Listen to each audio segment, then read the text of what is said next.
हो गया। नमस्कार भाई सभी को। सभी बच्चे जय मां सरस्वती का नाम ले भी।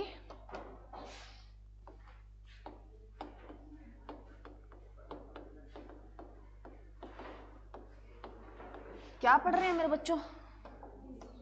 हिस्ट्री पढ़ रहे हैं। और हिस्ट्री में हमारा क्या चल रहा था? गुप्त काल। हमने जो अभी तक पढ़ लिया मेरे बच्चों, सुनो ध्यान से।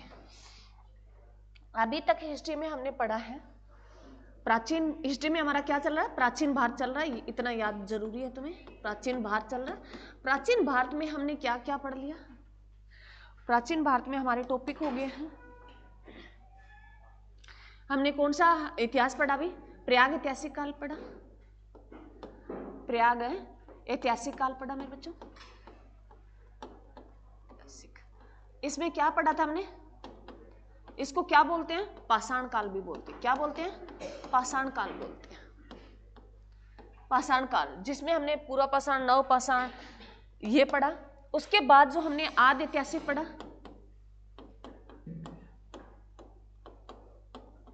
आदि ऐतिहासिक काल में जो हमने किया था मेरे बच्चों, क्या किया था?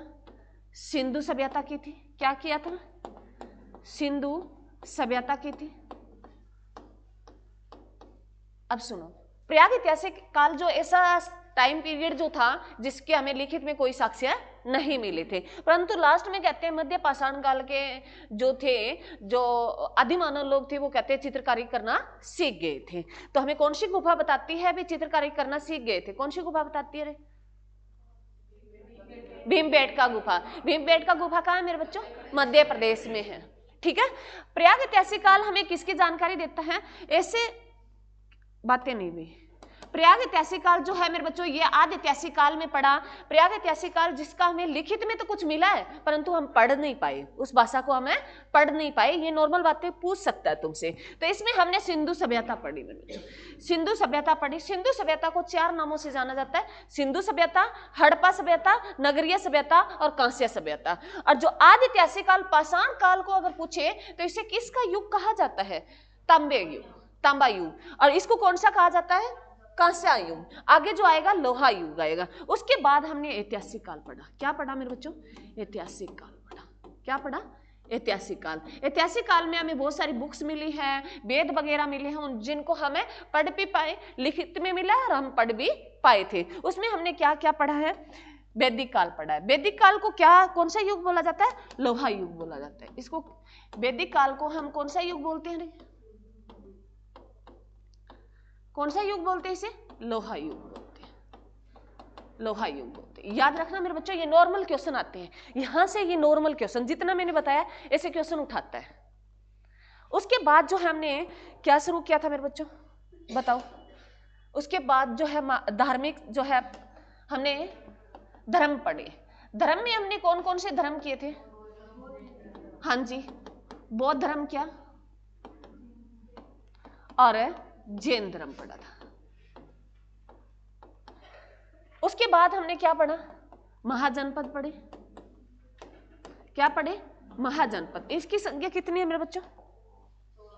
महाजनपद कितने हैं? 16 है। 16 महाजनपद है। ये हमें कौन सी पुस्तकें बताती है? बौद्ध धर्म का अंगुत्तर निकाय और जो है जैन धर्म का भगवती सूत्र जो है हमें जानकारी देता है कि जनपदों की संख्या कितनी है? 16 है। उसके बाद क्या पढ़ा मेरे बच्चों? वंश शुरू हो गए थे। क्या शुरू हो गए थे? वंश शुरू हो गए। उसके बाद हमने हर्यक वंश पढ़ा। हर्यक वंश के बाद कौन सा वंश पढ़ा? शिशुनाग वंश पढ़ा। शिशुनाग वंश के बाद हमने कौन सा वंश पढ़ा? नंद वंश पढ़ा। नंद वंश के बाद कौन सा पढ़ा? मौर्य वंश पढ़ा। मौर्य वंश।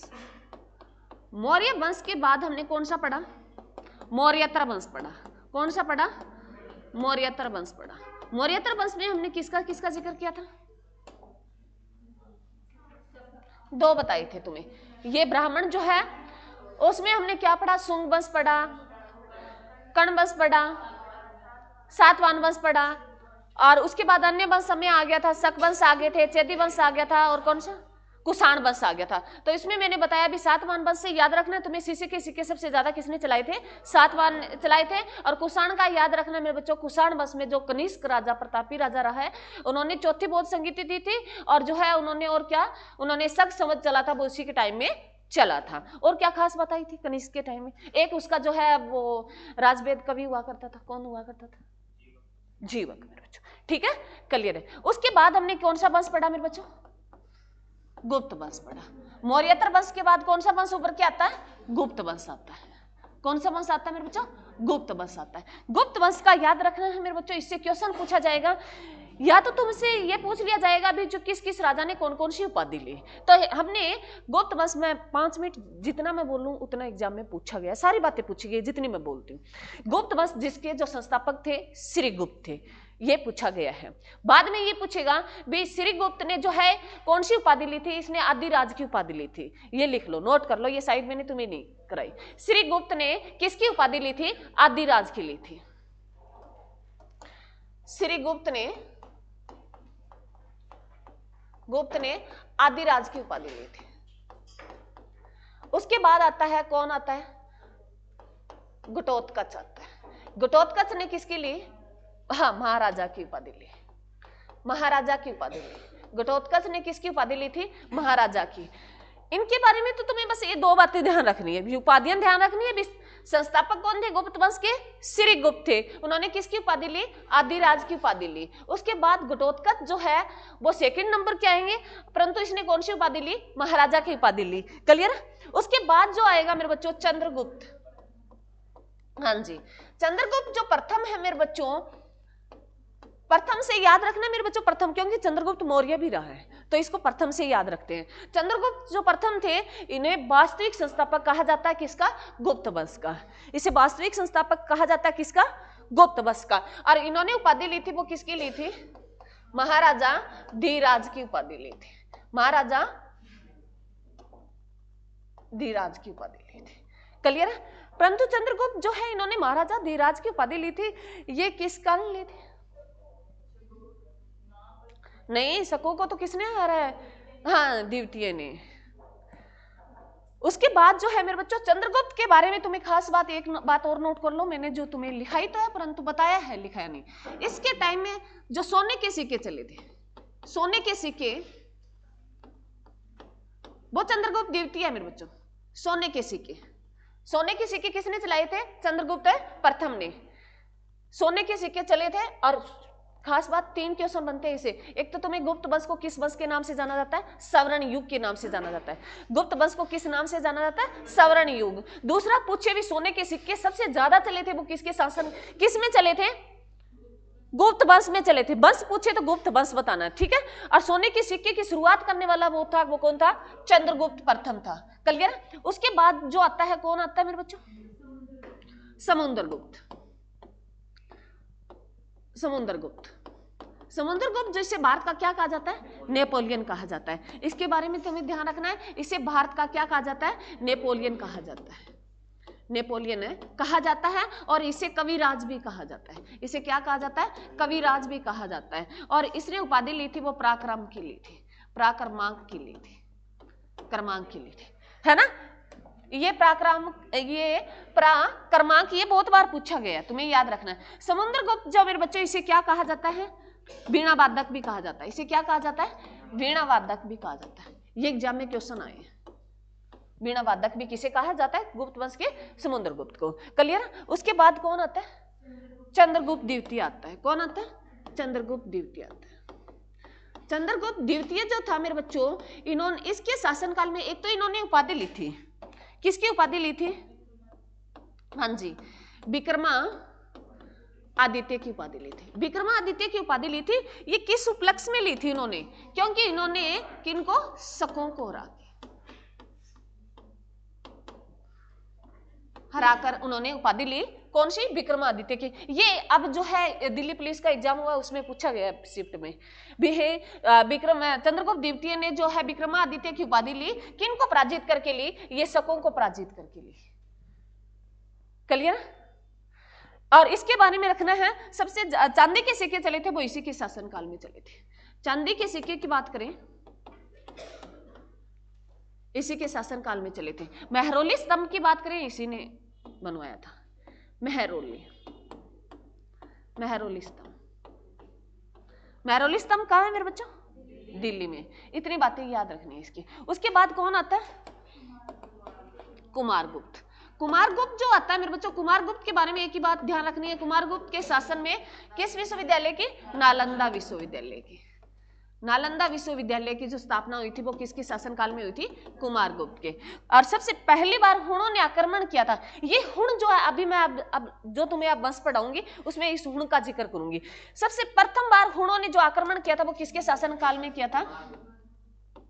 कुमारगुप्त के। परंतु कुमारगुप्त ने किसको भेजा हुण के आक्रमण को?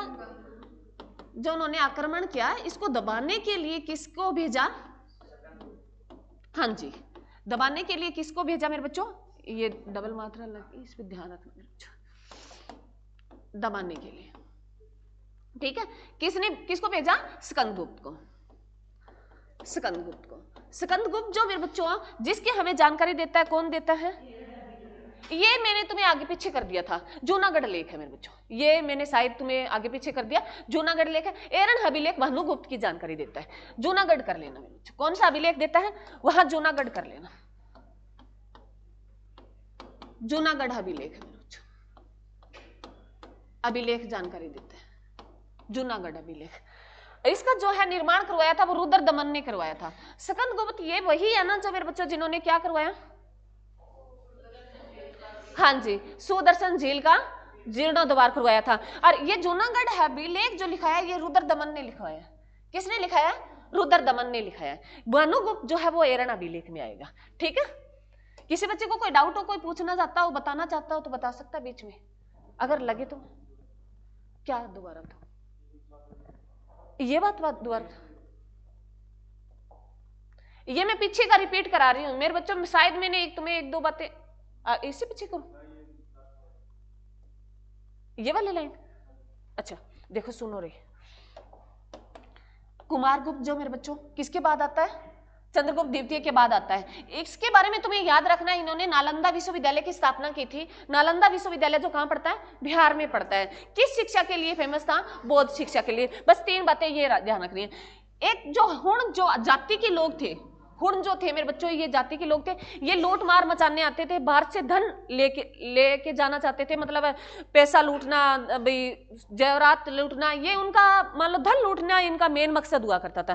तो एग्जाम में क्वेश्चन पूछा जाता है, हुण जाति के लोगों ने सबसे पहली बार आक्रमण किया था वो किसके शासनकाल में किया था? तो कुमारगुप्त के शासनकाल में किया। परंतु कुमारगुप्त ने इन हुणों के आक्रमण को दबाने के लिए जिस व्यक्ति को भेजा था वो इस व्यक्ति को भेजा था, किसको? स्कंदगुप्त को भेजा था। ये जानकारी हमें कौन देता है? जूनागढ़ अभिलेख देता है। जूनागढ़ अभिलेख जो लिखा है मेरे बच्चों, किसने लिखा है? रुद्रदमन के द्वारा लिखाया गया जूनागढ़ अभिलेख है। और इसमें एक हम स्कंदगुप्त के बारे में पढ़ते हैं मेरे बच्चों, सुदर्शन झील पढ़ते हैं। सुदर्शन झील जो है, सुदर्शन, इसका झील बना लो। सुदर्शन झील का जो जीर्णोद्धार उसको पुनर्निर्माण करवाया था वो भी किसने करवाया था? स्कंदगुप्त ने करवाया। ये हमें कौन बताता है? जूनागढ़ अभिलेख बताता है। कौन बताता है? जूनागढ़ अभिलेख। उसके बाद आता है मेरे बच्चों, कौन आता है? भानुगुप्त आता है। कौन आता है मेरे बच्चों? भानुगुप्त आता है। भानुगुप्त जो है मेरे बच्चों, इसकी जानकारी हमें कौन देता है? एरन अभिलेख देता है। कौन देता है? एरन अभिलेख। इसके बारे में इतना ही ध्यान रखना है, एरन अभिलेख देता है। यह वही एरन अभिलेख है जिसके बारे में हमें क्या जानकारी मिलती है? सती प्रथा की जानकारी मिलती है। इसी एरन अभिलेख से हमें किसकी जानकारी मिलती है? सती प्रथा की जानकारी मिलती है। प्रथा की जानकारी में किस अभिलेख से मिलती है? एरन अभिलेख से मिलती है। ऋषि सती प्रथा को किस टाइम जो है एक कानूनी अधिकार बना के बंद कर दिया जाता है? 1829 में। और किसने करवाया था? राजा राम मोहन राय ने। और किसके अंग्रेज अधिकारी कौन था? विलियम बेंटिंक था। ये मोस्ट इंपोर्टेंट है, ये वाली बात मोस्ट इंपोर्टेंट है, एग्जाम में बहुत बार पूछी जाती है। बिस्ती प्रथा जो है जिसको कानूनी अधिकार बना के बंद कर दिया था, तो हमारा एक व्यक्ति था भी भारत का, वो कौन था? राजा राम मोहन राय। और इन्होंने, क्योंकि ये इनके जो है बड़ा भाई जो है उनकी डेथ हो गई थी और उसकी भाभी उसके साथ जला दी गई थी, तो इनको ये बड़ा आघात पहुंचा था और उन्होंने कहा भी मैं इसको समाप्त करके रहूंगा सती प्रथा को। तो उन्होंने बेड़ा उठाया और उन्होंने बहुत संघर्ष किया और उन्होंने राजा राम मोहन राय ने किसके साथ मिलकर सती प्रथा को समाप्त कर दिया था, किसके साथ मिलकर? William Bentinck. विलियम है बेंटिक, ये वही विलियम बेंटिक है जो भारत का पहला वायसराय कहलाएगा। यह वही विलियम बेंटिक है जो भारत का पहला क्या कहलाएगा? वायसराय कहलाएगा। और जो है अंतिम क्या होगा? ये गवर्नर है जनरल होगा भारत का। पूछेगा क्वेश्चन, अंतिम गवर्नर जनरल भारत का कौन था? विलियम बेंटिक था। और भारत का पहला वायसराय कौन था? विलियम बेंटिक था। क्लियर है इतना? अरे क्लियर है? तो ये वाली बात मोस्ट इंपॉर्टेंट है इसमें। उसके बाद जो है अंतिम राजा आता है मेरे बच्चों, किसका भी? गुप्त वंश का।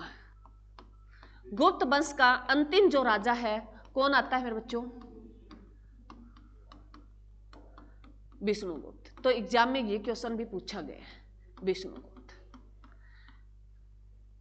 एक बात बीच में और लिखनी थी तुम्हें, कुमार गुप्त का चला गया, ये रहा। सबसे ज्यादा सिक्के चले थे, सुनो मेरे बच्चों, सबसे सोने के सिक्के चलाए किसने? चंद्रगुप्त प्रथम ने चलाए। चांदी के सिक्के किसने चलाए? चंद्रगुप्त द्वितीय ने चलाए। सोने के सिक्के सबसे ज्यादा चलन में रहे, वो सबसे अधिक मात्रा में सोने के सिक्के इसी के रहे थे। सबसे अधिक, सबसे ज्यादा लिख लो चाहे अधिक लिख लो, सबसे ज्यादा सोने के सिक्के, सोने के सिक्के चले थे वो किसके शासनकाल में चले थे? कुमारगुप्त। परंतु ये थोड़ा सा फैक्ट बताया जाता है, क्या पता मेरे बच्चों, क्योंकि एग्जाम थोड़ा डीपली दिया जा रहा है। जैसे तुम कह रहे हो अभी कंपटीशन बढ़ रहा है, तो पहले नॉर्मल क्वेश्चन उठा देता था, अब थोड़ा सा डीपली जा रहा है। तो ये कह रहे हैं अभी चंद्रगुप्त ने सोने के सिक्के चलाए थे। सुन लो, ये सुनने वाली बात है, याद रह जाएगी। सोने के सिक्के चलाए थे, उसमें कहते हैं भी सोना जो था वो 87% था। उसमें सोना जो था, उस सिक्के में सोने की मात्रा थी वो 87% थी। और ये कहते हैं भी कुमारगुप्त के शासनकाल में ये 37% रह गई थी।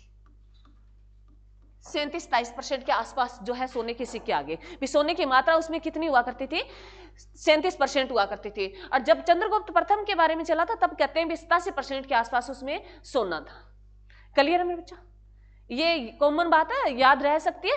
हो सकता है भी कोई ज्यादा इतिहासकार आ जाए एग्जाम बनाने वाला, तो वो इतना डीपली क्वेश्चन दे दे आपको, पर इतना डीपली नहीं देता।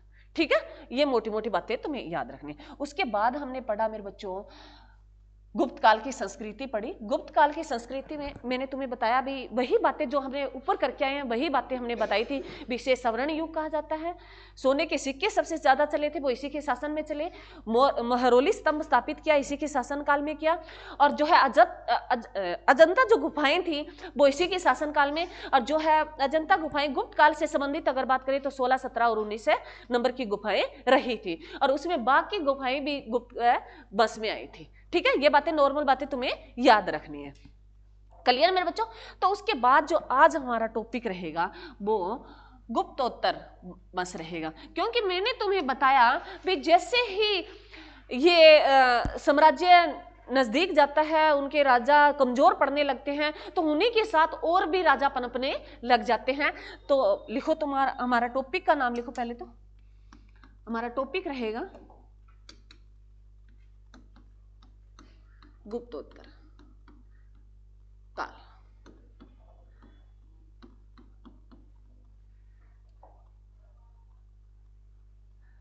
तो इसमें क्या है, मैं कहानी बता देती हूँ, पहले तुम कहानी सुन लो और फिर हम है ना इसको मानचित्र के हिसाब से करेंगे कहाँ कहाँ क्या था। इसमें था, इसमें सबसे बड़ा वंश उभर के आएगा वो वर्धन वंश आएगा।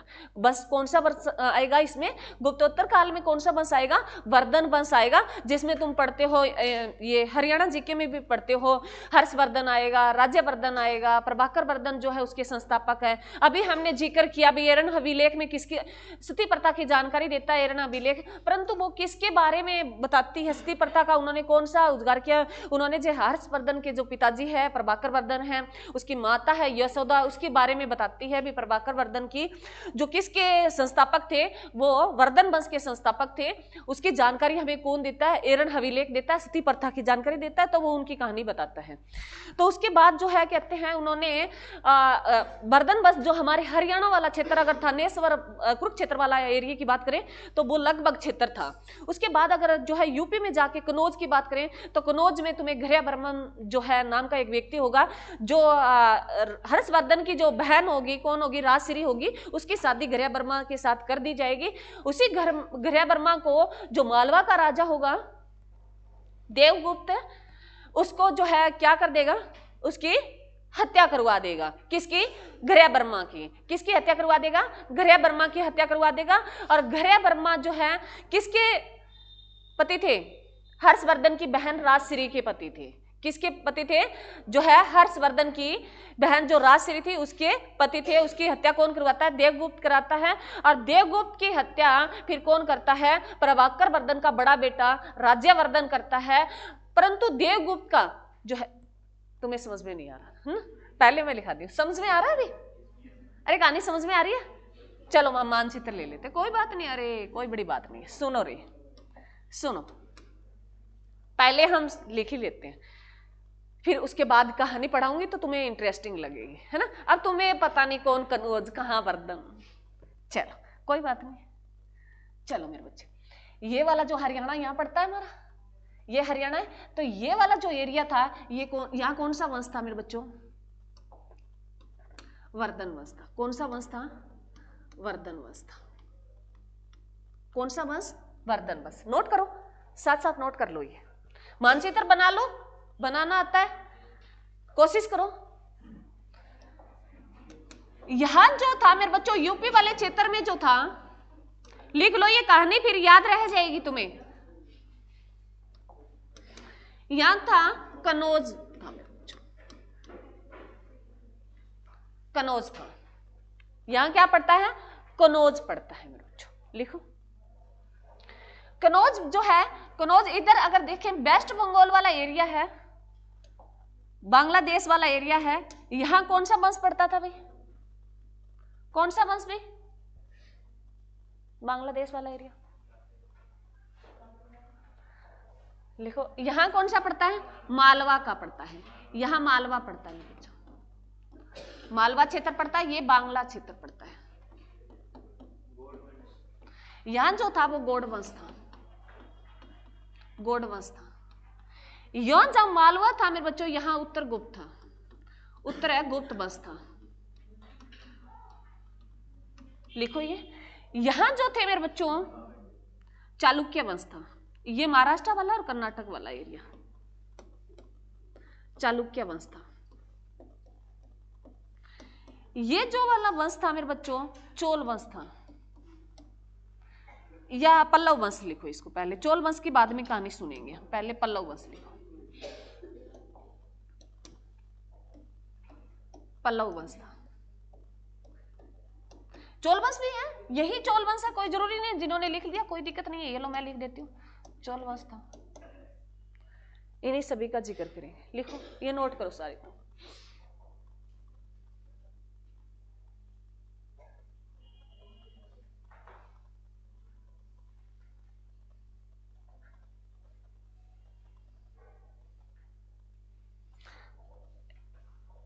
गौड़ वंश आ गया, उत्तरगुप्त आ गया, चोल वंश आ गया, कनौज, हाँ कनौज का रह गया। कनौज का लिखो। ये व्हाइट ले लिया क्या? कनौज में जो वंश पड़ता था मेरे बच्चों, कनौज कहां पड़ता था? यूपी वाले क्षेत्र में। इसमें जो वंश था वो मोखरी वंश था, मोखरी वंश था, मोखरी वंश।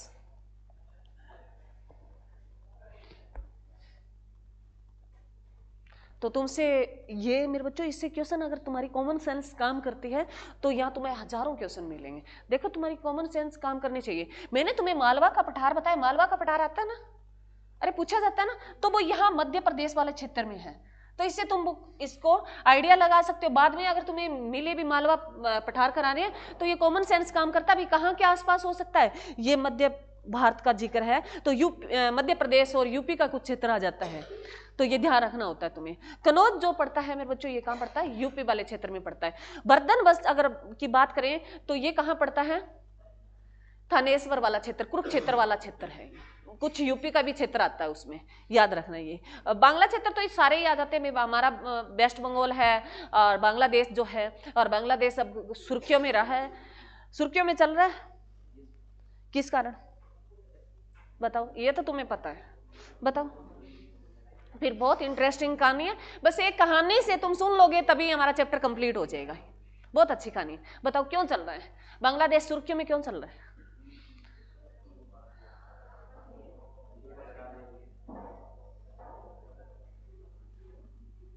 आज सुबह सुबह मैं जब आई तो एक लड़की मेरे को आके बोलती है, कहते मैडम देखो बांग्लादेश में जो है हिंदुओं को मार रहे हैं। मैं कहती कहाँ मार रहे हैं? वो बांग्लादेश में क्यों गए? तो कहते हिंदू को मारा है। मैडम ये गलत बात है ना। अरे हिंदू हिंदू को भी तो मारता है, मारता है या नहीं मारता? क्यों मारता है? मारते क्यों एक दूसरे को? तुम बताओ, क्या धर्म है तभी मारते हैं? कोई रीजन होगा तभी मारते होंगे। जैसे अब चल रहा है, आज कौन सी तारीख है? 26 दिसंबर। कौन सी तारीख है मेरे बच्चों? 26 दिसंबर। 26 दिसंबर को कौन सा डे मनाया जाता है? क्यों मनाया जाता है? दो शाहजहां जो कौन थे? जोरावर थे और फतेह सिंह थे। किसके बेटे थे ये? फतेह सिंह 7 साल का था, ये 9 साल का था। फतेह सिंह 7 साल का था, या 9 साल का था। क्यों मारा इनको? किसने मारा? बस इतना ही कसूर था, अभी धर्म नहीं चेंज कर रहे थे, बाकी तो कोई कसूर नहीं था, फिर भी मारा ना। 7 साल और 9 साल का कौन जानता है धर्म क्या होता है? जो मारने वाला था उसको इतना वो भूल गया, मतलब है। तो मेरे बच्चों ये सृष्टि है, चलती रहेगी। अगर ये नहीं चला तो दुनिया खत्म कैसे होगी? तो तुम अपना दिमाग इतना, मैं तुम्हें क्या जो सेंस तुम्हें पकड़ाना चाह रही हूं वो तुम ध्यान से सुनो, सोचो इसकी में। तुम्हारा ये जो बातें हैं ना, ये तुम्हें हर कोई बुक बताएगी, और ये जो बात मैं पकड़ाने की कोशिश कर रही हूँ ये हर कोई नहीं बताता तुम्हें। और इन्हीं चर्चाओं की वजह से हमारा माइंड इतना खराब हो जाता है। ये बातें तो हर बुक्स बताएगी तुम्हें, हर कोई बता देगा, परंतु जो मैं तुम्हें कहना चाह रही हूं वो कोई नहीं बताएगा। सोशल मीडिया, पैसे कहां से आए? बस मिल जाए पैसे, पैसे मिल जाए।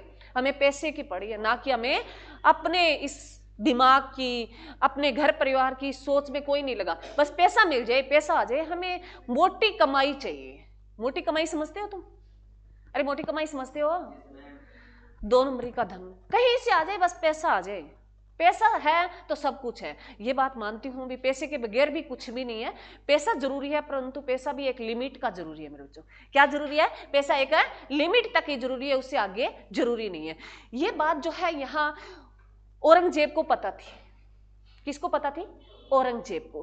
परंतु औरंगजेब ने एक ठान रखी थी, एक अहंकार होता है ना मेरे बच्चों, क्यों मैं राजा, तो ये क्यों नहीं मान रहा मेरी बात? हमारे घर में ही होते हैं ना, छोटे बच्चे होते हैं, माँ बाप, बड़े बुजुर्ग तुमने देखे होंगे, कई परिवारों में तभी भी मिल जाते हैं। बड़े दादाजी हैं तो वो कहता है भी मैं बड़ा हूं, मेरी बात चलेगी। परंतु छोटे बच्चे भी बहुत कुछ कह जाते हैं ना। ये बात बड़े नहीं समझते। बड़े क्यों नहीं समझते? क्योंकि वो एक लेवल पार कर सकते हैं, वो सोचते हैं इनको कौन सा पता है। तो मेरे बच्चों आज का युग चल रहा है ना, वो क्या पता उस टाइम हम थे छोटे, इतना हम नहीं बता पाए, आज वाले बच्चे बता देते हैं। ये बात हमें माननी होगी और तुम्हें सीखना बहुत जरूरी है, क्योंकि मैं तो इस पड़ाव से गुजर रही हूं भी, मैं तो इस पड़ाव से गुजर रही हूं, तुम गुजरोगे तो तुम्हें ये बात सीखनी पड़ेगी भी। आने वाली जो पीढ़ी है वो हमसे कहीं ज्यादा एडवांस की होगी, तो उनको समझाना, उनको बताना किस तरीके से भी साथ बताना है। तो जोरावर इधर जो है बांग्लादेश की अगर मैं बात कहूँ मेरे बच्चों, उस जो बात को, एक हिंदू लड़का था उसको जला दिया गया है, कहते हैं भी उसके पीछे की घटना हमें कोई नहीं जान रहा भी, क्या मुद्दा रहा भी, क्या पता है हिंदू और मुस्लिम जो है उनकी कोई बहस हुई, कोई समान पे होगी, कोई उनका और दुश्मनी होगी, क्या पता हिंदू पहले कट्टर होगा उससे, वो लड़ाई में मरा है, वो जलाया गया। ये तो है नहीं भी हिंदू को पकड़ा और जला दिया, जलाई तो फिर भारत में कोई इधर आगे जला के दिखाए, बड़े की हाथ डालें। तो मेरे बच्चों ऐसी कहानियां होती रहेगी, जिंदगी चलेगी तब तक साथ साथ चलेगी। तो तुम्हें इन चीजों में ज्यादा ध्यान नहीं देना है। ध्यान नहीं इसलिए नहीं देना, मैं ये नहीं कह रही हिंदू है तो अब कोई ये कह देगा भी यहां से ये मेरी वाली बात कटिंग करके और लगा दे, मैडम ने ऐसे बोला, हिंदू कुछ भी नहीं है। तो ये सोशल मीडिया है, तो यहाँ बहुत सारी बातें जो सोच समझ के बोलनी पड़ती है। तो मेरे बच्चों जो है वो मुद्दा छोटा है, परंतु उससे उसकी कहानी जो पीछे की वो बहुत बड़ी। सोशल मीडिया तुम्हें बहका रहा है। सोशल न्यूज़पेपर पे कभी भी भरोसा मत करो, वही बातें पढ़ो, हर दिन आती है इसमें। बाप ने बेटे को मारा, बेटे ने बाप को मारा, पति ने पत्नी को मारा, पत्नी ने पति को मारा, ये बातें चलती रहती है और चलती रहेगी जीवन तक। परंतु तुम्हें इस बात की सच्चाई तक जाना चाहिए और सोशल मीडिया पे बिलीव नहीं करना चाहिए। और आज का युवा क्या करता है, ज्यादा रील ही देखता है, तो उनमें इतना हो जाता है भी ओ हो हम तो हिंदुओं को तो मार ही देंगे, मारने वाला ऊपर है मेरे बच्चा। जब उसकी पावर होती है ना तो कहते हैं ना कितना ही कुछ कर ले, बाल भी बांका नहीं कर सकते। इधर अगर तुम किसकी गुरु गोविंद की बात करो तो वो एक प्रख्यानी क्या थे, संत थे, बहुत बड़े महात्मा थे।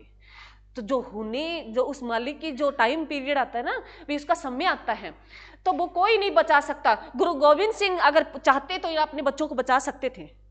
गुरु गोविंद सिंह अगर चाहते, मतलब वो अपनी उस शक्ति का यूज करते तो इन बच्चों को बचा सकते थे, परंतु उन्होंने क्यों नहीं बचाया? भी आगे आने वाला संसार क्या कहेगा। उन्होंने अपने धर्म के लिए जान दिए, तो वो उन्होंने इतनी सहन शक्ति डाल दी थी अपने बच्चों में। वो बच्चे समझ रहे थे भी धर्म बहुत कुछ है, औरंगजेब इतना बड़ा भी नहीं समझ रहा था।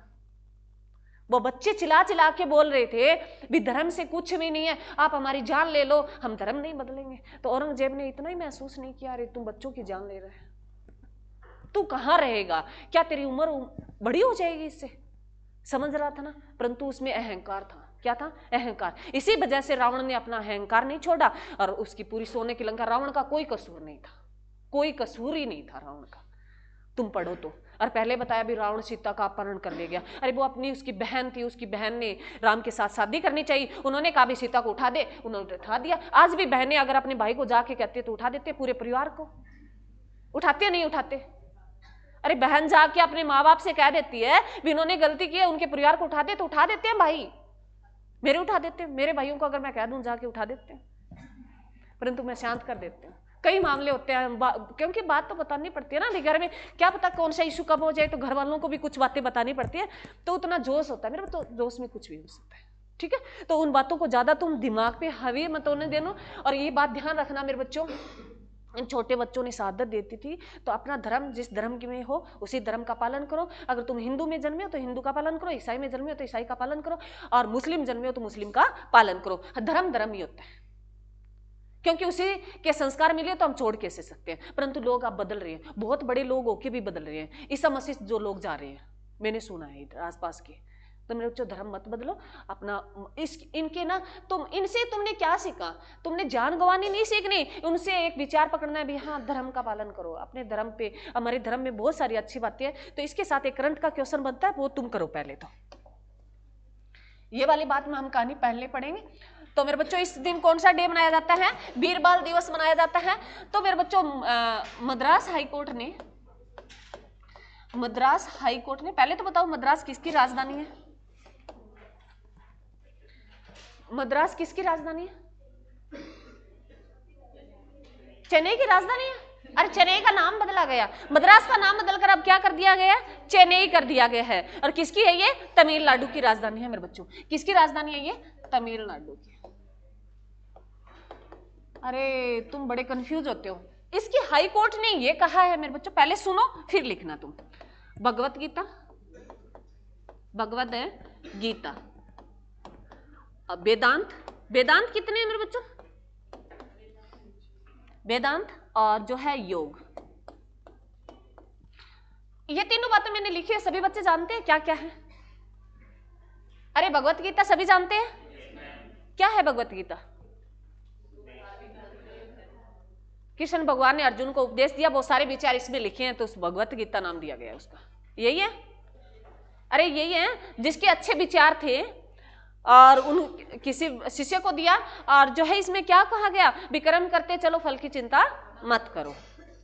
तो इससे बहुत कुछ है। कहते हैं भाई भगवत गीता पढ़ने के बाद हमें हर हमारे क्वेश्चन का जवाब मिलता है, चाहे वो आने वाला है, चाहे पीछे गया और चाहे चल रहा है। ये कहते हैं भी, मैंने अभी तक भगवत गीता नहीं पढ़ी हुई, मैं झूठ नहीं बोलती। वेदांत जो है, वेदांत क्या बताते हैं हमें? वेदांत कितने? 6। कौन कौन से? शिक्षा, कल्प, व्याकरण, निरुक्त, छंद, ये जो है। तो वेदांत कितने मेरे बच्चों? 6 हैं। योग सारे समझते हो तुम? कोई ऐसा बच्चा योग करता हो सुबह उठ के? ये नहीं करते मैडम। तो मेरे बच्चों ये, अब सुनो कहानी क्या थी। मद्रास हाईकोर्ट ने कहा ये तीनों चीजें क्या नहीं है? धार्मिक नहीं है। किस हाईकोर्ट ने कहा है? मद्रास हाईकोर्ट ने कहा ये तीनों चीजें क्या है, तुम इनको धार्मिक नहीं ले सकते। क्या नहीं मान सकते? धार्मिक नहीं। अब तुम्हारे मन में कोई थॉट चल रहा हो, कोई बच्चा बता सकता है इनको क्या नहीं माना जाएगा? धार्मिक ग्रंथ नहीं माना जाएगा। तो तुम्हारे मन में, मैडम भगवत गीता को धार्मिक ग्रंथ क्यों नहीं माना जाएगा, ऐसा कैसे बोल सकता है मद्रास हाईकोर्ट? वहां जो जज बैठा है वो कोई मुस्लिम होगा। हमारे मन में विचार आए या नहीं आए? तुम इतने सोच ही नहीं पाए। सोशल मीडिया सोच की, सोशल मीडिया सोच की ना। लोग बैठे नेगेटिविटी देखने के लिए, लोग बैठे क्या? नेगेटिविटी देखने के लिए, पॉजिटिव नहीं देखता। तो यहां तुम्हारे मन में भी, अब मैंने बताया तो कुछ हलचल मची है दिमाग में। मची है नहीं मची? अरे मची है नहीं मची? कहते हैं भगवत गीता को क्या नहीं कहा जाएगा? धार्मिक ग्रंथ नहीं कहा जाएगा। इसको और क्या कहा जाएगा मैडम? तो नैतिक शिक्षा कहा जाएगी। क्या कहा जाएगी? नैतिक शिक्षा। क्या कहा जाएगी मेरे बच्चों? नैतिक शिक्षा कहा जाएगी। अब कुछ विचार थोड़े कम हो गए। सुनो, इस हाई कोर्ट ने बहुत अच्छा फैसला दिया है। उन्होंने कहा है भी धार्मिक ग्रंथ जो है, भगवत गीता हिंदुओं की होगी। अरे सनातन धर्म है तो हिंदुओं की होगी।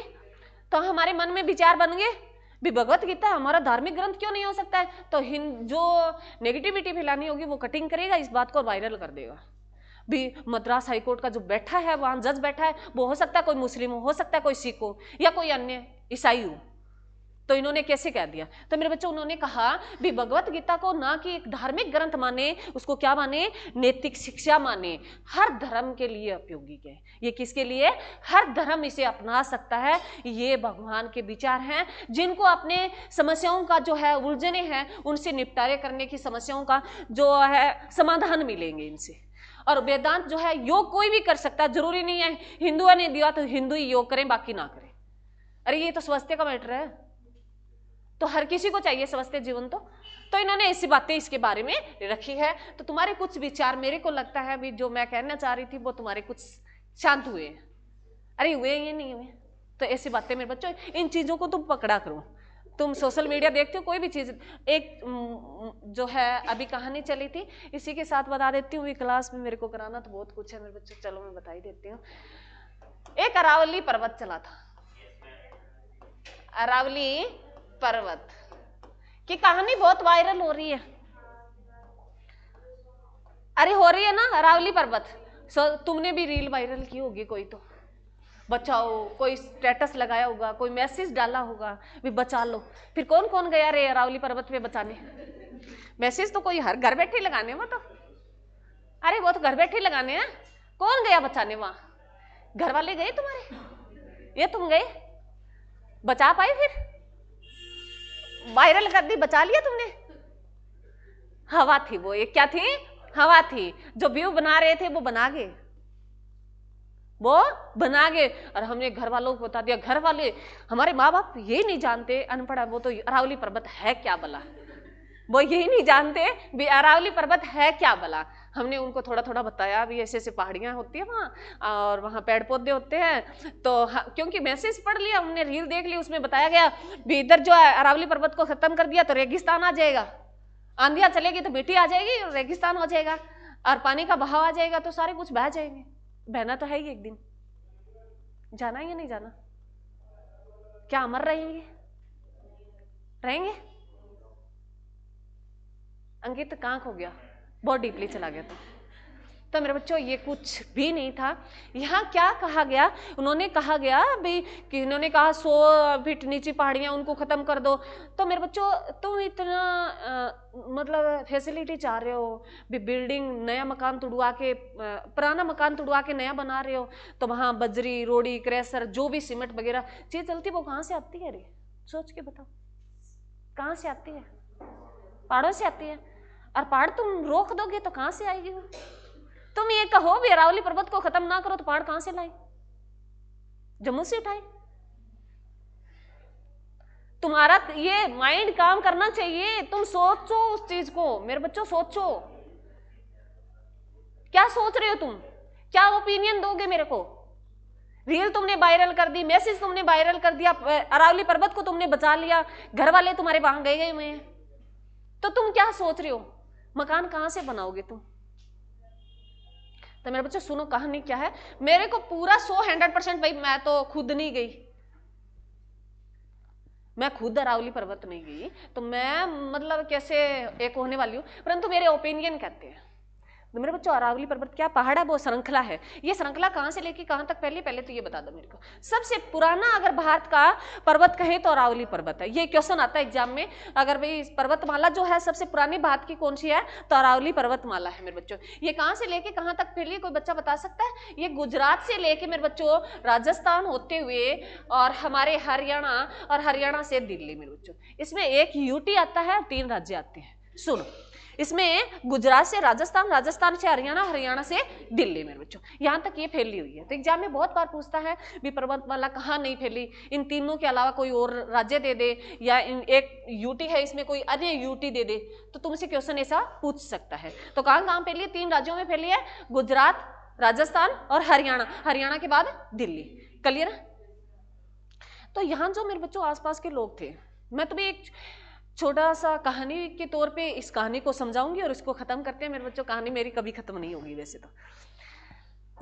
अब जैसे तुम ये उपले कौन थापता? थेपड़ी। थेपड़ी गांव में थापते हैं, माताएं थापती हैं, बाड़े होते हैं हमारे खुद के, तो किसी किसी के होंगे, बाकी सरकार के ही होते हैं। जगह में होती है थापने वाली, वो सरकारी जगह ही होती है। अरे खुद की तो किसी किसी की होगी, मैंने ये बात पहले बोल दी है। तुम इतने सारे तुम अपने पे ना ले गए, चलो सरकारी जगह ही होती है, बाकी तो खुद की तो किसी किसी की होती है। रेडी लगाता है सरकारी जगह ही होगी, उसकी खुद की तो थोड़ी है। और रेडी अगर उसको लगाते हुए, चलो शहर वालों को इससे समझा देती हूँ, रेडी लगाता है कोई किसी चीज की लगा रहा है, तो उसकी खुद की तो है ही नहीं, सरकार की है। थोड़ा बहुत पैसा दे रहा है, कोई चार्जिंग ले रहा है। वो पहले थोड़े टाइम पहले कोई चार्जिंग नहीं था, तो पहले लगा रहा था। एक लंबा अर्स बीत गया, उसको 10-12 साल हो गए वहां रेडी लगाते लगाते, तो उसका ये उसको महसूस होने लग जाता है ये जगह मेरी है, किसी की नहीं है। ये उसके विचार बन जाते हैं उसके प्रति, जबकि उसको पता नहीं होता ये तेरी कोई खरीदी हुई जगह नहीं है। बन जाते हैं नहीं बन जाते। तो यहाँ अरावली के पास लोग रह रहे थे, इनके आसपास जो लोग रहते, तो उन्होंने सोचा अरावली हमारी है। यही सोचा होगा? अरे सोचा ही नहीं सोचा। तो भाई गांव में जैसे अगर हम बाड़े की बात करें, तो बाड़े में माँ सोचती है ये जगह मेरी है और किसी की नहीं है। इधर से उधर कोई थेपड़ी छाना मतलब लकड़ी होगी, तो माँ पड़ोसियों के साथ लड़ाई करती है। उधर शहर वाले जो है रेडी लगाता है, कोई किसी दूसरे दिन कोई और व्यक्ति वहां रेडी लगा ले, तो मरने कटने पे आ जाता है। आता ही नहीं आता। अरे आते ही नहीं आते। 10 साल से रह रहा है, कोई रेडी और लगा जाए, मार कहे मेरी है, तेरी क्यों, तूने कौन सी खरीद रखी है? बात सच है, बात सच है ना, खरीद रहे हैं। अरावली के पास रह रहे हैं, वो कह रहे हैं बस उन्होंने मान लिया भी अरावली हमारी है। उन्होंने क्या किया मेरे बच्चों, जैसे ही मार्केट में डिमांड बढ़ी किसकी, रोड़ी की, बजरी की, क्रेशर की, तो उन्होंने छोटे छोटे औजार अपनाए और वहां से थोड़े थोड़े पत्थर जो काटना शुरू कर दिया। इसे अवैध जो है बोलते हैं, संरक्षण किया उन्होंने, अवैध किया। तो थोड़ा थोड़ा था तब तो कोई बात नहीं थी, क्योंकि थोड़ा थोड़ा किया उन्होंने, मार्केट में निकाल दिया, उनके पास पैसे आते जमा हो गए, उनकी कोई खर्चा भी नहीं लगा, कोई पता भी नहीं चला, क्योंकि इतने लोग एडवांस कहाँ थे। आज से तुम सोचो 50 साल लोग पहले एडवांस कहाँ थे। तो उन्होंने थोड़ा थोड़ा इसके आसपास धंधा शुरू किया। उनका धंधा भी जैसे पैसे आते गए तो पैसे जमा होते गए, बहुत सारे धनवाड़ लोग हो गए। वो तो धनवाड़ हो गए तो उन्होंने क्या किया, बड़ी बड़ी फैक्ट्रियां लगानी शुरू कर दी। फैक्ट्रियां लगानी शुरू कर दी तो उनके पास अच्छे औजार भी आ गए, तो उन्होंने धीरे धीरे उसको संरक्षण, गोदाम, तुमने देखा होगा पहाड़ी पे जो है ये कौन क्या होती है रे, जिसको खोदते हैं पहाड़ों को, उसको क्या बम ब्लास्ट से भी उड़ाया जाता है, भी पहाड़ों को छोटा उनको खत्म किया जाता है, परंतु जो है कंपेन वगैरह जो है ये जेसीबी वगैरह वहां चढ़ाई जाती है तो उनको खत्म करना शुरू कर दिया। ये बात सरकार को पता चली, ये बात धीरे धीरे जैसे सोशल मीडिया है तो सोशल मीडिया वालों ने फोटो खींच के भेजी होगी कहीं और वही चीज सरकार के पास पहुंची, तो यही सुप्रीम कोर्ट ने ये कहा भी उनको बचाया जाए। अरावली को बचाने की बात कही और सोशल मीडिया ने क्या कहा, सरकार ने कहा अरावली को खत्म कर दिया जाए, तो उन्होंने कहा भी उनको ठेका लिया जाए और ठेका देना ही पड़ेगा, क्योंकि मेरे बच्चों हम अगर मकान बनाएंगे इतना करेंगे तो पत्थर कहां से लेके आएंगे, कुछ तो करना ही होगा, अरे कुछ करना ही होगा। अब बिजली बनाने के लिए कोयला चाहिए, सबसे ज्यादा कोयला हमारे यहाँ, कोयला तुम्हें पता है अभी खत्म होने जा रहा है, तो लोग क्या सोच रहे हैं, अलग से सोच रहे हैं, पानी से बिजली बना रहे हैं। पानी से बिजली बनाने के लिए बहुत कुछ करना पड़ता है, परंतु उसके अलावा क्या सोच रहे हैं, परमाणु संयंत्र लगा रहे हैं, इधर हमारे लगा है ये फतेहाबाद में, तो इसका नेगेटिविटी बहुत भी है। ये जब जिस दिन कुछ बाहर निकल गई किरणें तो हमें उसी की चपेट में आ जाएंगे। तो इतना सारा कुछ लेके चलते हैं तो मेरे बच्चों कुछ भी हमें कर नहीं सकते। तो इतना कुछ इस वायरल मत करो, समझाओ उस बात को, और तुम सोच कोई भी बात फैलाने से पहले सोच लिया करो थोड़ी सी, ठीक है। कोई भी, मैं हर ये नहीं कह रही कोई एक बच्चे को कह रही, तुम सोचो। तो अरावली मेरे बच्चों वहां ये कहा है सुप्रीम कोर्ट ने भी उनको पकड़ो, उनको दबोचो। उन्होंने दबोचा नहीं, पहले जो सरकारें थी हर कोई चाहता है सरकार पैसे दे, तो उन्होंने जो लोगों के पास बहुत सारी बड़ी मोटी कमाई आ गई, मोटी कमाई आ गई तो सरकारी कर्मचारी वहां पहुंचा और मोटी कमाई उसके मुंह में डाल दी, वो बंद हो गया सिस्टम, समझे। जिनके पास मोटी कमाई आ गई, पैसे का पता ही नहीं है उनके पास कितना पैसा है, और जहां को वहां सरकारी कर्मचारी रोकने पहुंचा तो उन्होंने वो कमाई उसके मुंह में डाल दी, बंद कर दिया उसका मुंह, समझ गए। वो आगे कर्मचारी बोला ही नहीं।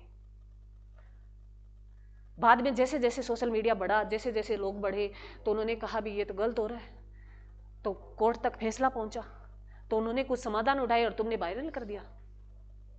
तो मेरे बच्चों कोई भी बात फैलाने से पहले, कोई भी नेगेटिविटी किसी भी बारे में हो सकती है, तुम्हारे बारे में भी हो सकती है, संस्थान के बारे में भी हो सकती है, तो उस नेगेटिविटी को गहराई से जानो। गहराई से नहीं तुम जान सकते, तुम्हारे पास टाइम नहीं है तो उसकी अफवाह मत फैलाओ। तो ये विचार है मेरे बच्चों, समझे। अरे समझे या नहीं समझे।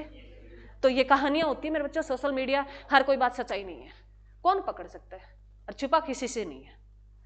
मान लो छोटी सी कहानी है, अगर तुम्हारे कोई इश्यू हो जाता है, यहाँ कोई भी इश्यू हो सकता है, और तुम्हें बाद में इश्यू के लिए तुम्हें जेल में ले जाए सभी बच्चों को, तो तुमसे कितने बच्चे हैं जो सच्चाई बताएंगे, कोई नहीं बताएगा। हर कोई चाहेगा मैं बच जाऊं, मैंने दिखा ही नहीं, मैं तो उस टाइम था ही नहीं। हर कोई बचना चाहता है, हर कोई पीछा छुटाना चाहता है। तो मेरे बच्चों हर कोई लोग जो चाहते हैं, परंतु इतना कुछ नहीं है।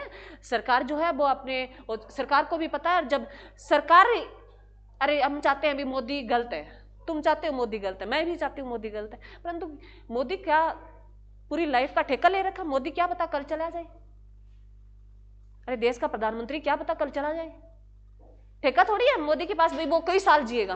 तो ये कोई मेरे बच्चों इन विचारों से, तुम मेरे को ये विचार आज क्यों बताने थे, क्योंकि मेरे को इतने दिन ये लग रहा है भी बच्चे ना कहीं गुमराह हो रहे हैं। तुम्हारा पढ़ने का टाइम है, तुम फोकस किया करो, इन चीजों पे मत ध्यान दिया करो, ठीक है। अरावली पर्वत से याद रखना कितने राज्यों में फैली हुई है, 3 राज्य और 1 है डिस्ट्रिक्ट है मेरे बच्चों। तो यहां से तुम्हारा क्वेश्चन बन गया भी, सबसे पुरानी पर्वत श्रृंखला कौन सी भी, अरावली पर्वत है। और न्यू वाली पूछे कौन सी है, हिमालय वाली। चलो अब आ जाओ इस पे। मेरा तो गला भी सूख गया, तुम्हारे समझ में आया नहीं आया वो मेरे को पता नहीं है, सुना रहे मेरे बच्चों। अब हम क्या पढ़ेंगे, गुप्तोत्तर वंश पढ़ेंगे तो क्या मेरे बच्चों ये सारा बना लिया, सभी ने सारा बना लिया। तो अब इसमें सारी कहानी, एक ही बात में सारी कहानी समाप्त हो जाएगी, फिर हम मेन बातें लिख लेंगे। सुनो मेरे बता, यहाँ जो था ये वर्धन वंश है, कहाँ पड़ता है ये वर्धन वंश, कुछ हरियाणा वाला कुरुक्षेत्र वाला क्षेत्र है और कुछ इधर वाला है भी यूपी का। उसमें कोई नापतोल नहीं था, परंतु बताया गया भाई दिल्ली, और जो है दिल्ली इसी में आ जाएगी, इसी में आ जाएगी। तो ये वाला क्षेत्र जो था, वहां कौन सा वंश चल रहा था, वर्धन वंश चल रहा था। कौन सा चल रहा था, वर्धन वंश चल रहा था। इसी वर्धन वंश के जो है संस्थापक हुए हैं वो पुष्यभूति हुए। कौन हुए मेरे बच्चों, पुष्यभूति। पुष्यभूति वर्धन वंश के क्या थे मेरे बच्चों? संस्थापक थे। परंतु इसी वर्धन वंश को पुष्यभूति वंश भी कहा जाता है। इसी के नाम से इसे क्या बना दिया गया था? एक वंश बना दिया गया। मैं अलग कलर से लिख रही हूं, तुम्हें ध्यान रही। अब सुनो, वर्धन वंश जो था उसके संस्थापक कौन थे? पुष्यभूति थे। कौन थे? पुष्यभूति थे। उसी पुष्यभूति को क्या कहा आगे? पुष्यभूति वंश भी कहा जाता है। वर्धन वंश को और क्या कहा जाता है? पुष्यभूति वंश भी कहा जाता है। तुम्हें कंफ्यूज नहीं होना हुआ, वर्धन वंश को क्या कहा गया है? पुष्यभूति वंश कहा गया है। ठीक है। इसी के फिर संस्थापक जो आते हैं मेरे बच्चों, जो वास्तविक संस्थापक आते हैं वो प्रभाकर वर्धन। कौन आते हैं? प्रभाकर। वह लगा लेना, एक मिनट मेरे बच्चों, ये है प्रभाकर वर्धन। प्रभाकर वर्धन आते हैं। कौन आते हैं? प्रभाकर वर्धन आते हैं। किस वंश के मेरे बच्चों? वर्धन वंश के। संस्थापक कौन थे? पुष्यभूति थे। कौन थे? पुष्यभूति थे। परंतु बाद में लोगों ने इस वर्धन वंश को क्या कर दिया? पुष्यभूति वंश कहने, अलग अलग इतिहासकारों ने इसको कह दिया, वर्धन वंश को क्या कहा गया? पुष्यभूति वंश कहा गया। वास्तविक संस्थापक थे वो कौन थे? प्रभाकर वर्धन थे। कौन थे मेरे बच्चों? प्रभाकर वर्धन थे। इसी प्रभाकर वर्धन की 3 संतान हुई है मेरे बच्चों। इसकी क्या हुई है? 3 संतान हुई है। 3 संतान के नाम लिखो मेरे बच्चों। राज्यवर्धन, राज्यवर्धन, दूसरा है हर्षवर्धन, और तीसरी है एक इसकी बेटी है राजश्री मेरे बच्चों। राजश्री। 2 बेटे हैं और एक बेटी है। ठीक है। सबसे बड़ा बेटा राज्यवर्धन है, उसके बाद उसकी बेटी है राजश्री, और उसके बाद उसका बेटा छोटा हर्षवर्धन में। तो ये कहानी इन्हीं के आसपास चलेगी। अब तुम्हें ये नाम ध्यान से सुनना है और पूरी कहानी पूरा हम इसमें वर्धन वंश में तुम्हें पढ़ा दूंगी और तुम्हें पता ही नहीं चलेगा अभी पूरा वर्धन वंश हो गया। अब सुनो कहानी क्या है। तो मेरे बच्चों कहते हैं अभी प्रभाकर वर्धन और इसकी पत्नी थी वो यशोदा थी, उन दोनों की जो है प्रभाकर वर्धन की मृत्यु हो जाती है। तो उसकी जो पत्नी यशोदा उसके साथ सती हो जाती है। यह कहानी, ये सती प्रथा की जानकारी हमें कौन सा अभिलेख देता है? एरण अभिलेख। वहां पता चलता है, और ये बात जो है किसको पता चलती है? हर्षवर्धन को भी पता चलती है। बाद में लेट पता चलती है उसे भी, उसकी मां सती हो गई थी तो उनको भी बहुत आघात पहुंचा था। तो हमें एरण अभिलेख सती प्रथा की जानकारी देता है। वो किसकी कहानी पे देता है? इन्हीं की देता है मेरे बच्चों, प्रभाकर वर्धन और इसकी पत्नी यशोदा के बारे में वो कहानी बताता है एरण अभिलेख। क्लियर है? एरण अभिलेख वाला डाउट क्लियर हो गया ना। उसके बाद जो है मेरे बच्चों, प्रभाकर वर्धन की मृत्यु होने के बाद जो उनका बेटा आता है, कौन उसकी गद्दी पे? राज्यवर्धन आता है। परंतु कहते हैं भी प्रभाकर वर्धन जो है अपनी बेटी का ब्याह जो है किसका भी? राजश्री का ब्याह मोखरी वंश के राजा ग्रह वर्मा के साथ कर देता है। ग्रह वर्मा के साथ किसका ब्याह कर देता है? अपनी बेटी राजश्री का ब्याह कर देता है। कौन कर देता है? उसी के पिता प्रभाकर वर्धन कर देता है। कौन कर देता है? उसी के पिता प्रभाकर वर्धन कर देता है। क्लियर है? यहां तक किसी बच्चे को कोई दिक्कत नहीं? दिक्कत है ना। तो मेरे बच्चों ये कहते हैं भी राजश्री इसी ग्रह वर्मा, जो कहां का राजा है मेरे बच्चों? कनौज का राजा है। कहां का राजा है? कनौज का राजा है। और जो राज्यवर्धन वो कहां की रहने वाली थी? वर्धन वंश की। कहां की? जो कुरु वंश था। कौन सा था? कुरु साम्राज्य था। जैसे कनौज पढ़ते हो वैसे कुरु साम्राज्य था। यहाँ कुरुक्षेत्र में कौन सा साम्राज्य था? कुरु साम्राज्य था। तो वहां कौन सा वंश? वर्धन वंश। यहाँ कनौज में कौन सा वंश? मोखरी वंश। तो जो राजश्री थी वो किस वंश से थी? वर्धन वंश से थी। और जो ग्रह वर्मन था वो किस वंश से था? मोखरी वंश से था। वो कनौज का था और वो कुरु से थी। क्लियर है यहाँ तक? उसके बाद कहते हैं भी इसी ग्रह जो वर्मा है इसकी जो हत्या करता है वो कौन करता है? देवगुप्त नाम का व्यक्ति करता है। जो किसका? उत्तर गुप्त वंश, जो मालवा का राजा। सुनो अब ध्यान से मेरे बच्चों, मैं अलग कलर से इसको डिनोट कर देती हूँ। इसी ग्रह वर्मा की जो है मृत्यु करता है, हत्या करता है, वो कौन करता है? मालवा का चोल पे आ गई मेरे को, ये पास से कम ही दिखाई देता है। चलो, ग्रह वर्मा की हत्या कौन करता है? मालवा का राजा देवगुप्त करता है। इसी ग्रह वर्मा की हत्या कौन कर देता है? मालवा का राजा देवगुप्त कर देता है। और देवगुप्त वंश पूछे तो उत्तर गुप्त वंश का राजा है, ठीक है। और पूछे कहाँ, परंतु उत्तर गुप्त वंश नहीं पूछा गया, ये पूछा गया था भी जो है गृह वर्मा की हत्या कर दी थी वो कहाँ के राजा ने कर दी थी, तो मालवा के राजा देवगुप्त ने कर दी थी। Clear, clear. इसी बात की जानकारी किसको मिलती है, राज्यवर्धन को मिलती है। इसी बात की जानकारी किसको मिलती है, राज्यवर्धन को। कहते हैं भी राजश्री वो चाहती थी मैं अपने किसके साथ सती हूं, अपने आदमी के साथ, जैसे गृह वर्मा के साथ वो उन्होंने माता की सुनी होगी तो उन्होंने कहा भी मैं भी सती होना चाहती हूँ, तो इसको बचा लिया जाता है। कौन बचाता है, ये बात हर्षवर्धन उसको बचाना चाहता है, भी छोटा ही था, 16 साल का था हर्षवर्धन, ये कहानी घटती है।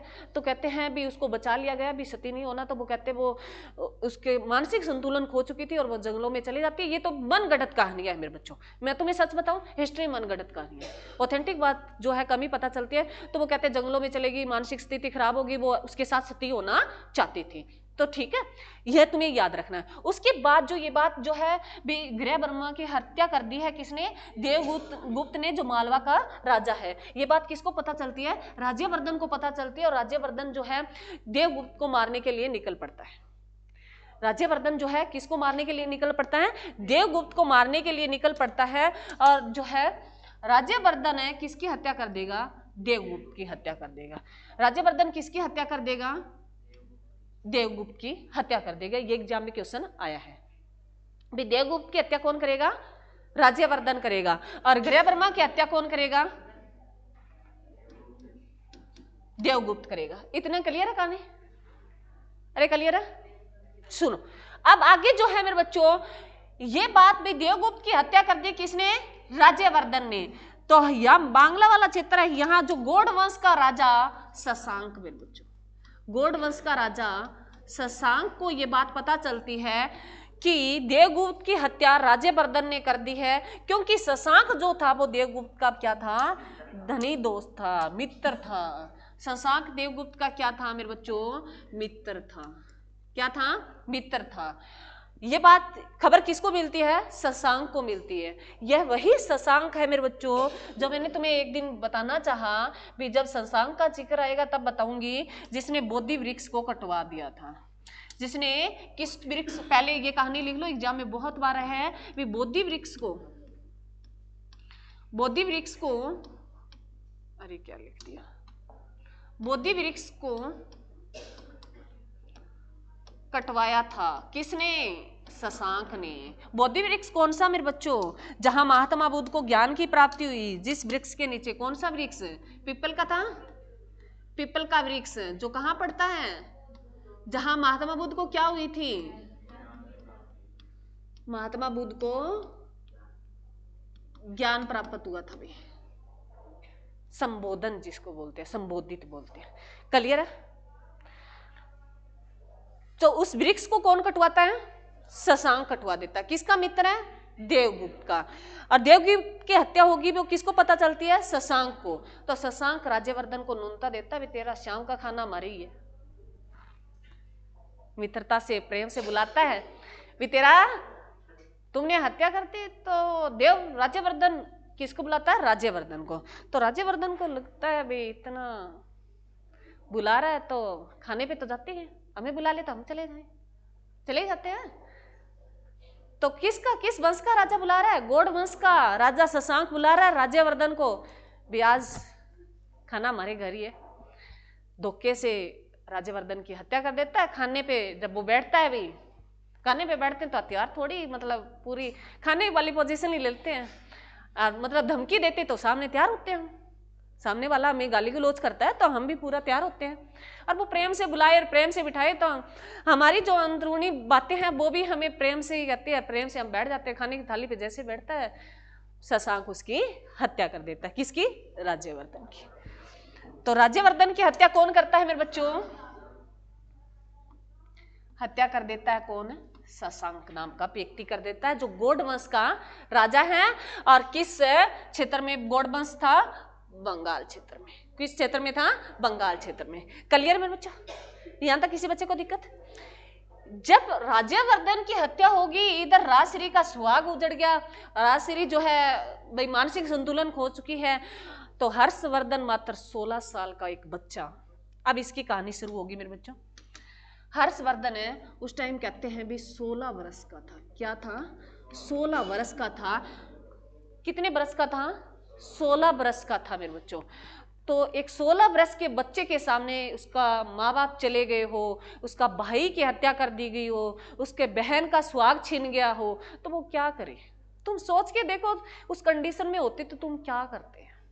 16 साल से तो सारे बड़े हैं, अरे सारे बड़े हैं, तो तुम्हारी थिंकिंग क्या कहती? तुम सोचो वो कितने प्रतापी राजा हुए, उन्होंने सारा कुछ संभाला, उन्होंने संभाला, गद्दी पे बैठा। कहाँ की गद्दी पे बैठा? कुरु वंश जो है, कुरु साम्राज्य जो है, कौन सा वंश? वर्धन वंश की गद्दी पे बैठता है और वो सब कुछ संभालने की चेष्टा करता है। कहते हैं इतना बहादुर बच्चा था जिसका जन्म 590 ईस्वी में हुआ। 590 ईस्वी में हुआ। तो इसके जन्म से बहुत बार क्वेश्चन आता है भी इसका जन्म किस शताब्दी में हुआ? तो शताब्दी बताओ, लिखना नहीं है तो मैं आगे लिखाऊंगी मैं सारी बातें। तो किस में हुआ मेरे बच्चों? 6ठी शताब्दी में। किसका जन्म हुआ? हर्षवर्धन का जन्म हुआ। किस वर्ष में हुआ? किस शताब्दी में हुआ? 6ठी शताब्दी में। 590 में हुआ तो 6ठी शताब्दी हुई ना। फिर नेक्स्ट क्वेश्चन घुमा के पूछता है कि हर्षवर्धन ने अपना राज्य अभिषेक करवाया, गद्दी पे बैठा, तो वो कौन सी शताब्दी में बैठा? तो कौन सी शताब्दी में? 16 साल का हो गया तो 606 ईस्वी के आसपास बैठा। तो कौन सी शताब्दी चल गई? 7वीं शताब्दी। ये क्वेश्चन बहुत बार एग्जाम में आया। इन्होंने, उनका जन्म कौन सी शताब्दी में हुआ? 6ठी शताब्दी में हुआ। और वो राज्य गद्दी, जो राजगद्दी सिंहासन पे बैठा, तब कौन सी शताब्दी थी? 7वीं शताब्दी आ गई थी। 606 ईस्वी में वो अपना सिंहासन संभालता है मेरे बच्चों। और उसके बाद वो शशांक की हत्या करता है, इसको मारता है और बाद में अपना साम्राज्य का विस्तार करता है। तो हर्षवर्धन के बारे में बताया जाता है भी उन्होंने अपनी दूसरी राजधानी जो बनाया था, दूसरी राजधानी किसको बनाई थी मेरे बच्चों? उन्होंने कनौज को अपनी दूसरी राजधानी बना ली थी। और हर्षवर्धन है, इन्होंने जो है, ब्लैक कलर चल जाएगा ना इस पे, हाँ, इन्होंने वर्धन और जो है कनौज तक अपने साम्राज्य का विस्तार कर लिया था। किसने? हर्षवर्धन ने। तो वहां राजश्री को गद्दी पे बिठा देता है, उसका मानसिक संतुलन ठीक हो जाता है, फिर वो कारोबार संभालती है और वो जो कनौज को अपनी क्या बना लेता है? दूसरी राजधानी बना लेता है। तो 3 बातें होगी हर्षवर्धन के बारे में। एक तो उनका जन्म कौन सी शताब्दी में? 6ठी शताब्दी 590 ईस्वी में। एक उसकी जो है सिंहासन पे बैठने की जो है उम्र 16 साल की थी, जो 606 ईस्वी में बैठता है, जो कौन सी शताब्दी में? 7वीं शताब्दी। याद रखना मेरे बच्चों। तीसरा, उन्होंने दूसरी अपनी राजधानी को कौन सी बनाया? कनौज को बनाया। तो उसका साम्राज्य का विस्तार कहां तक हो गया मेरे बच्चों? इस क्षेत्र में उसका साम्राज्य का विस्तार हो चुका था। ठीक है। फिर उन्होंने चाहा भी मैं दक्षिण भारत की तरफ अपना राज्य का विस्तार करूं, तो इधर जो है मेरे बच्चों, अगर तुमने देखा होगा नर्मदा नदी बहती है। यहाँ कौन सी नदी बहती है? नर्मदा नदी बहती है। इसका जिक्र पहले भी आया है। तो वो कहता है, ये कहा भी उन्होंने 606 से लेके 647 वर्ष तक अपना शासन किया। 647 जो है ईस्वी में उसकी मृत्यु हो जाएगी। किसकी? हर्षवर्धन की। तब तक उन्होंने शासन किया। और कहते हैं भी हर्षवर्धन ने हजारों लड़ाइयां लड़ी थी, एक भी लड़ाई नहीं हारा था। परंतु हमें एक जो है जानकारी मिलती है भी यहाँ भी नर्मदा नदी के किनारे पुलकेशियन मेरे बच्चों, पुलकेशियन द्वितीय ने, पुलकेशियन है प्रथम ने किसको हरा दिया था? हर्षवर्धन को। यह जानकारी हमें कौन सा अभिलेख देता है? कोई बच्चा बता सकता है?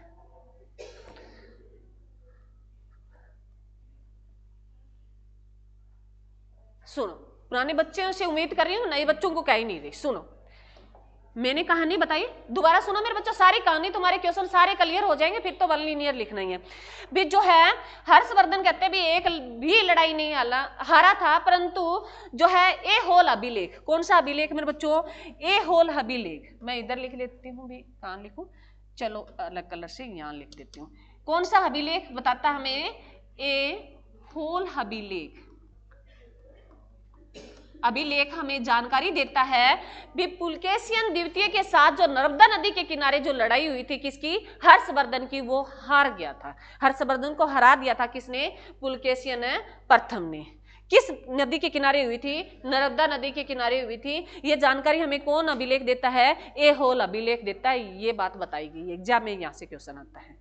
ठीक है। 2 इसके दरबारी रहे हैं मेरे बच्चों। एक बाणभट्ट रहा है, बाणभट्ट इसका कवि रहा है और खुद भी एक कवि बताया गया है भी। हर्षवर्धन ने 3 पुस्तकें लिखी थी, कौन सी? रत्नावली, प्रियदर्शिका और नागादश। ठीक है। और जो है इसका कवि रहा बाण भट्ट है, उन्होंने 2 पुस्तकें लिखी है, एक हरस्त्रीत लिखी है, एक कादम्बरी लिखी है, परंतु कादम्बरी में हरियाणा का कोई जिक्र नहीं है। एग्जाम में क्वेश्चन पूछा गया है। तो हरस्त्रीत में बाण भट्ट की जो कवि पुस्तक है हरस्त्रीत, उसमें सारी जानकारी मिलती है किसकी, हर्षवर्धन की, परंतु उसमें यह जिक्र नहीं किया गया भी हर्षवर्धन कोई लड़ाई भी हारा था, क्योंकि जो कवि होते हैं तो प्रशंसा ही करते हैं, उनकी नेगेटिविटी थोड़ी बताते हैं। तो तुम सोच सकते हो ये तो हमेशा चलती आ रही है।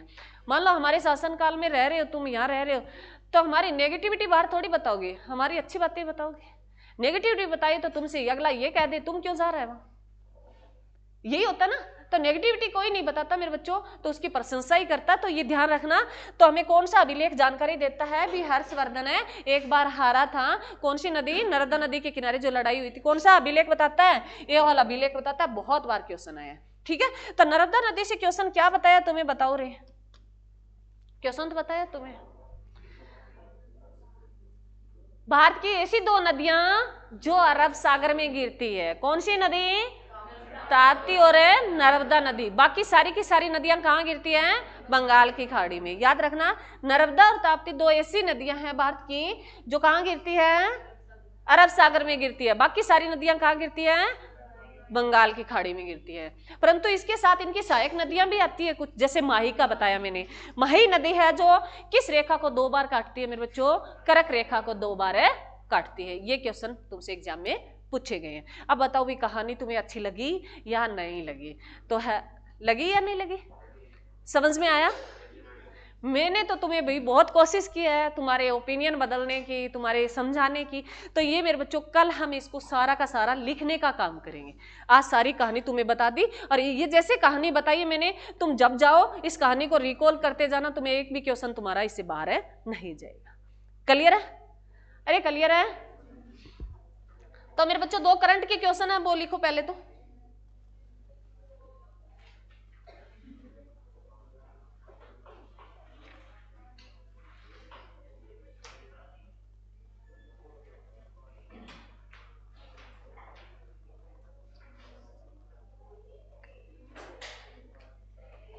लिखो मेरे बच्चों।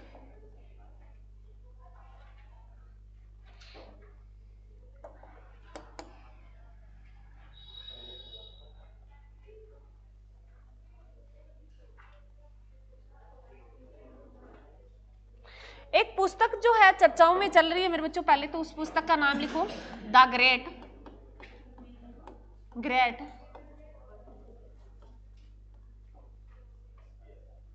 क्या नाम है मेरे बच्चों, द ग्रेट पूरा नाम सही लिखो। हाँ, सेक्शन ने आदन है सन्य हैक मेरे बच्चों, हैक। ये पुस्तक चर्चाओं में चल रही है मेरे बच्चों। ये पुस्तक है मेरे बच्चों उर्जित पटेल की। किसकी है, उर्जित पटेल मेरे बच्चों। ये पुस्तक जो है चर्चाओं में, तो तुमसे कई बार पुस्तकें भी पूछता है। द ग्रेट सेक्शन हैक मेरे बच्चों। ये बुक जो है किसकी है, ये पुस्तक उर्जित पटेल की। उर्जित पटेल का नाम सुना ही होगा। ये उर्जित पटेल वह व्यक्ति है जिस टाइम क्या हो गई थी, नोटबंदी हुई थी या बाद में आए थे, हाँ जी, जिसमें प्रधानमंत्री ने कहा मेरे प्यारे भाई और बहनों आज से 500 और 1000 का नोट बंद होने जा रहे हैं। उर्जित पटेल तो कौन से नंबर के आरबीआई के गवर्नर हैं मेरे बच्चों, 24वें नंबर के। कौन से नंबर के हैं, 24वें नंबर के गवर्नर रह चुके हैं, अब है नहीं, रह चुके हैं। अब कौन से नंबर का आरबीआई गवर्नर है, कौन से नंबर का है, 26वें नंबर का। कौन सा है मेरे बच्चों, 26वें नंबर का। कौन है मेरे बच्चों, संजय मल्होत्रा, संजय मल्होत्रा, मल्होत्रा है, ये है, ध्यान रखना, ये गह नहीं है, ये संजय मल्होत्रा है। तो 25वें कौन रह गए, वो याद कर लो, कौन थे, शक्तिकांत दास। बीच में रह गया ना 25 का, 24 का मैंने बता दिया कौन थे, उर्जित पटेल थे, और 26 का कौन है, संजय मल्होत्रा। तो बीच वाला 25 वाला कौन रह गया, शक्तिकांत दास। लिख लेना तुम, अब जो है मेरे बच्चों ये कार्यकारी निर्देशक बने हुए हैं वर्तमान में आईएमएफ के, आईएमएफ जिसके पहले भारतीय इंडिया के क्या बने हुए, किसमें, आईएमएफ में क्या बने हैं, कार्यकारी निर्देशक में, कार्यकारी निर्देशक के पद पर है, कहां मेरे बच्चों, आईएमएफ में। कहां मेरे बच्चों, आईएमएफ में। कौन, उर्जित पटेल। वर्तमान में ये कहां है, आईएमएफ में है, क्या है, कार्यकारी निर्देशक हैं, और जो है किसकी तरफ से, भारत की तरफ से। और जो है ये आईएमएफ क्या बोला है मेरे बच्चों, ये क्या है, इंटरनेशनल मॉनेटरी फंड मेरे बच्चों, अंतरराष्ट्रीय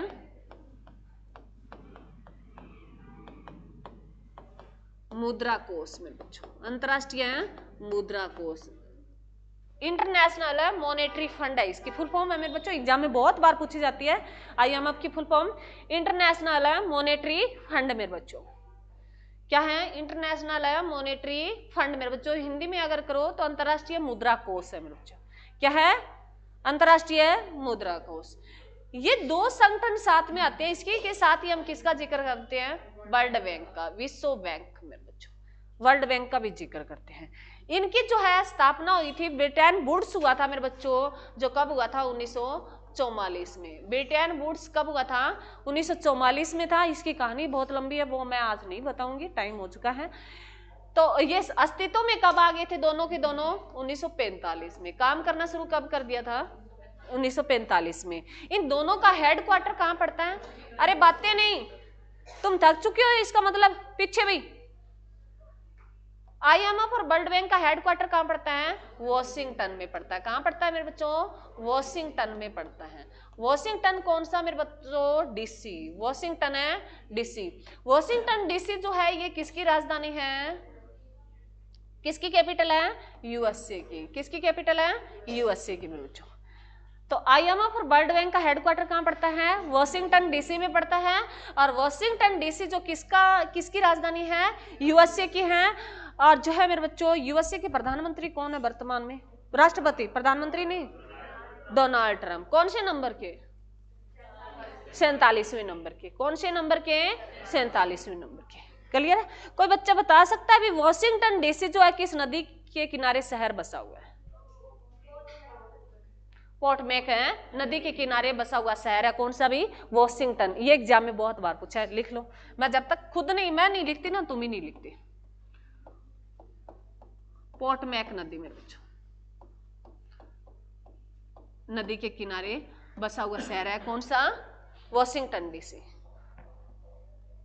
पोर्टमैक नदी के किनारे बसा हुआ शहर है, कौन है, वॉशिंगटन है डीसी में बच्चों। क्लियर है, अरे क्लियर है। तो जैसे मैं तुम्हें पढ़ा रही हूं, घुमा रही हूं, जोड़ रही हूं एक दूसरे के, वैसे तुम्हें पढ़ना है जब तुम्हारा एग्जाम क्रैक होगा। ठीक है, ठीक है। क्वेश्चन तो मेरे पास और थे, परंतु अभी टाइम हो चुका है, बच्चे चलो, थैंक यू मेरे बच्चों।